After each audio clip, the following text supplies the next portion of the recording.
দেখো, আজকে আমি ফার্স্ট বার গ্রিন টি ট্রাই করলাম। তো সবাইকার মুখেই শুনেছিলাম যে গ্রিন টি নাকি খুবই সুন্দর, খুব হেলদি, খাওয়া ভালো আর কি।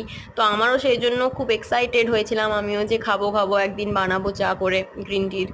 তো দেখো, আমি বানাচ্ছিলাম গ্রিন টি আর এক্সাইটেড প্রচণ্ড পরিমাণে ছিলাম যে কীরকম খেতে হবে, কীরকম খেতে হবে। তো ভিডিওটা স্কিপ না করে লাস্ট পর্যন্ত একটু দেখো আমার কীরকম লেগেছে গ্রিন টিটা। যারা যারা খাওনি একদমই ট্রাই করো না, একদম বিচ্ছিরি খেতে, একদম যা ইচ্ছা তাই খেতে। তো দেখো, আমি কত এক্সাইটেডমেন্ট ভাবে ভাবলাম যে খাই, তো একদম খেয়ে একদম সে ওষুধ ফেল দিতে তিতা, একদম হালিম তিতা। দেখতে পেয়েছো, আমার মুখ দেখেই বুঝতে পারছো কিরকম বিচ্ছিরি খেতে। আমি তো আর কোনো দিনও ট্রাই করতে চাই না। আমার মায়েরও ভালো লাগেনি, আমারও ভালো লাগেনি, এত তিতা। আমাদের দুধ চাই ভালো লাগে, দুধ চাই ইজ বেস্ট।